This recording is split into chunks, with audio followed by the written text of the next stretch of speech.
जय जगन्नाथ मु सोनी आपको स्वागत करुँची Soni kitchen and blog channel को आशा करुँची जगन्नाथ कृपार आपण मैंने समस्ते भल थे।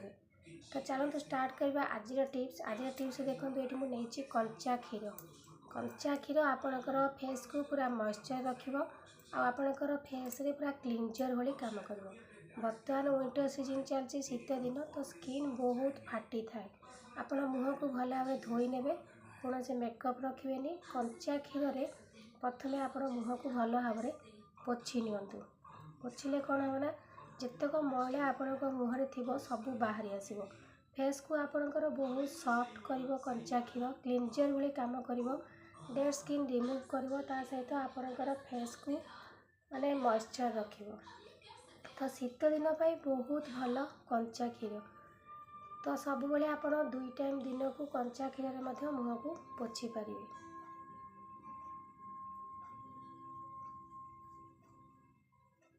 पोछिले आपणकर मुहर जो मैला जाक सब थी से मैला बाहरी आसो।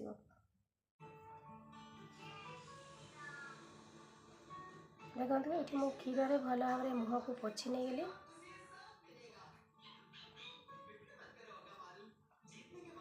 देखो तुला पूरा कला पड़गला किसी समय छाड़देवे।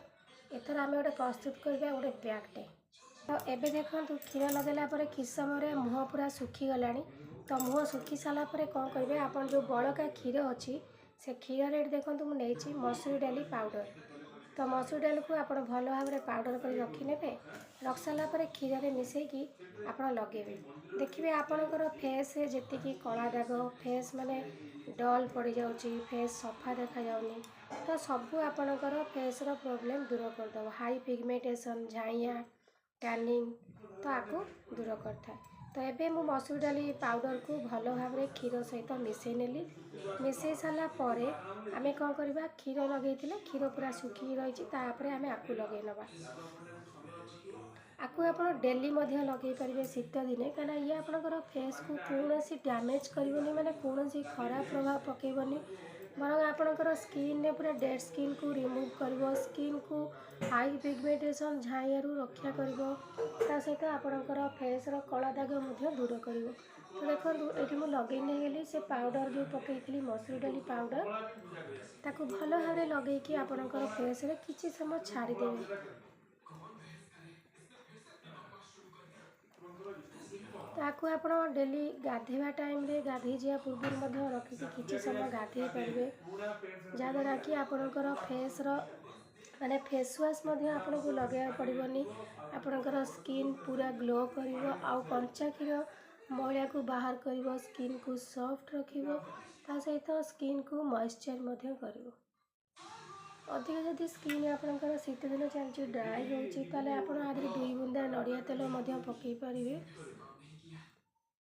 तो देखो ये भल भाव में लगे नहीं गली किसी समय छाड़ दे सुखा लगी सुखी सारापर ये आपन को धोईकी देखे नहीं।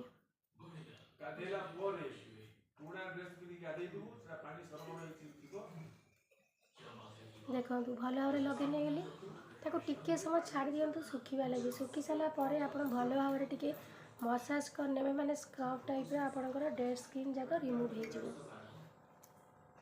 किसी समय पर रखला मो मुँह को भल भाव धोई नहीं धोई सारापर भल से पोछि नेबे तापर आप गोलाप जल स्प्रे करने।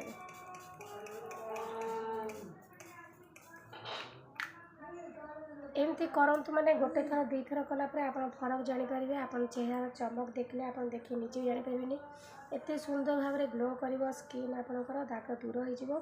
तो शीत दिन गोटे बहुत सुंदर रेमेडी आपणकर स्किन को भल रखापी। तो आज विदाय नौ पुणी देखा आप सहित नेक्स्ट वीडियो से पर्यंत रोचे नमस्कार जय जगन्नाथ।